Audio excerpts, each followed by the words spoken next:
Youth Ambassadors, this is Leon Williamson, Michael Whittier.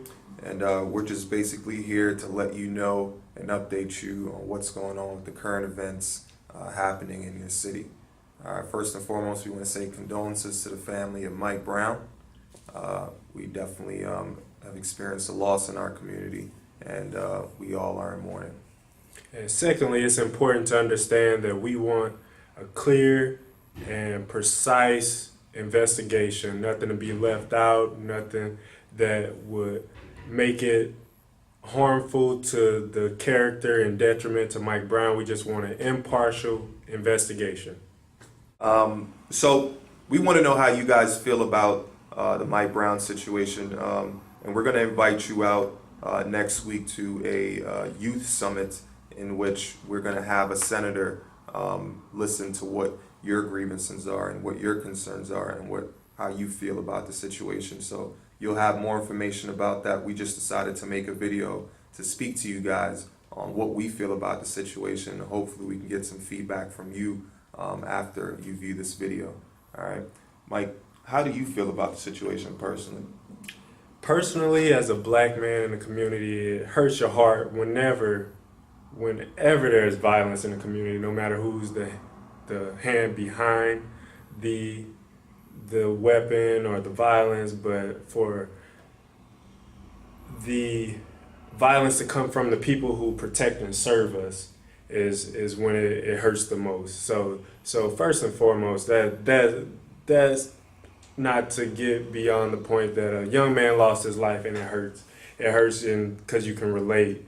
But at the same time, we have to be objective and know the facts, and we can't jump to conclusions in which we are being violent within the community, because that makes it hurt even more. That makes our persona within other communities not look as good. So it just hurts altogether, because two wrongs never make a right. Violence on top of violence doesn't make peace. So we have to understand that also. So I'm just heart is in turmoil, bro. And we have to realize that we don't fight violence with violence.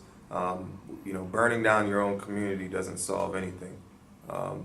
Protesting and stating your opinion and marching and walking, whatever it may be, to bring attention to the situation is what we want to do. And it's just one of the ways in which we can be activists in the community. There's also things like voting.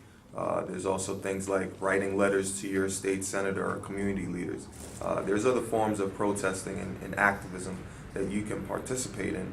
But looting, burning down your own facilities and venues and such does absolutely nothing for the community. So we want to make that clear that the 100, the Youth Ambassadors, yourselves, the Emerging, everybody associated with this organization does not condone any violence on the part of the people versus anybody else. And guys, please use your website, whatscool.info. We want to know exactly what's on your mind. Use that as a portal to communicate with each other. Of course, everyone has different opinions, and we want to make sure that all of your opinions are addressed. So use that portal, whatscool.info, WHATSCOOL.info. Log on, share your thoughts on Twitter, Facebook, and Instagram, so we can know what you're thinking, so we can address any concerns or any questions that you may have. Whatscool.info. Log on today. And don't forget to be completely honest. This is your chance to let your voice be heard. And don't forget, we are here to help you. So we're going to take what you say and report it back to our local politicians, clergymen, anyone that can help the situation. So honesty is the key. Let your voice be heard. This is your time. You guys have our phone numbers, you guys have our email, and of course you have the website. You can always communicate. This is why we formed this family, for situations just like this. We bond together and we come up with solutions. Whenever there's a problem, the only thing that's needed is a solution.